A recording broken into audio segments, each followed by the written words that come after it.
Thank you, Mr. Speaker. The National Government has taken a moderate and balanced approach to government finances.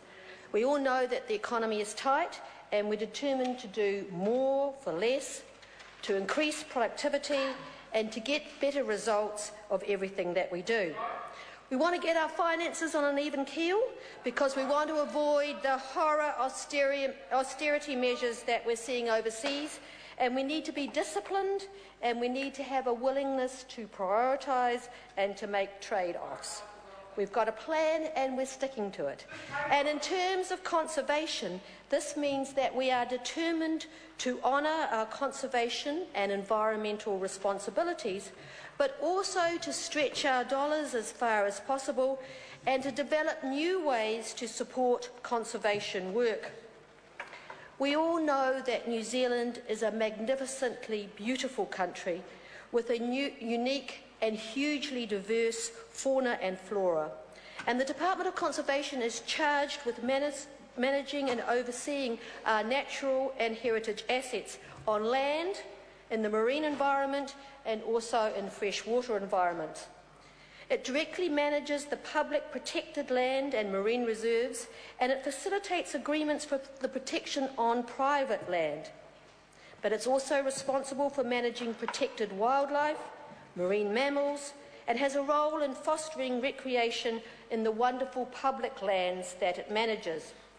And I believe that DOC is particularly good at its job. And it's also particularly good at finding ways to get more conservation work for less. New Zealanders are keen to protect and conserve our environment, and huge numbers of them work closely with DOC staff as volunteers, and increasingly businesses are getting involved with more conservation work. DOC is absolutely focused on protecting endangered species, and there are many successful breeding programs right across the country. They include breeding of the takahi, the kakapo, kiwis, and for a matter of interest, my husband was down in Stewart Island just a couple of weeks ago on a yacht, and he was anchored out in the bay, looked across the bay, and there was a kiwi just sauntering along the beach, eating up the grubs at 10:30 in the morning. Now, there's not many places in the world that you can see kiwis, and there's not many places that you can see them just as you're going past your ordinary business. So we're being very successful with some of our breeding programs. We've done fantastic breeding programs for kakariki. We've got breeding programs in Canterbury at Lady Diana Isaac's property, where they've got tuatara, kakariki, skinks, all sorts of things, and she's working very closely with DOC. There's also good programs for fairy tern, for whiro, and even kiruru in some places of the country. They also work with the hard-to-protect species from mankind in terms of smuggling.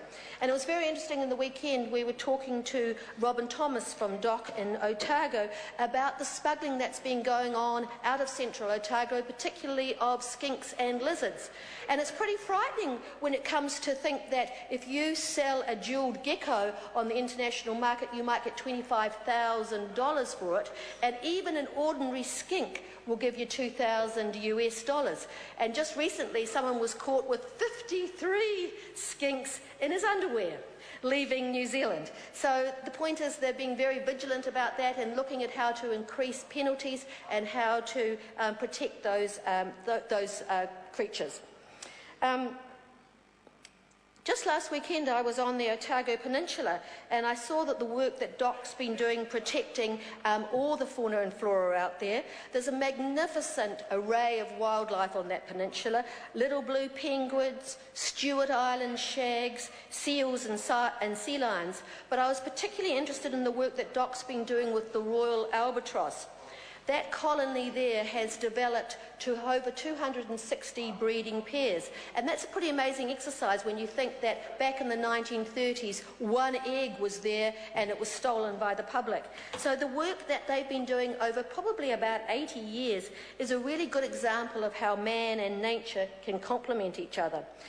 The observatory's there and tourists go there, but the birds seem to manage that fine. And without the bird intervention, I think it's unlikely that that colony would still exist, because as the temperature is warming, we're finding that some of those eggs on the very exposed nests can actually be cooked. And so I commend what DOC's been doing. Jackie Dean. Well, thank you, Mr Chair, for the opportunity to speak on the work of the Department of Conservation. And there are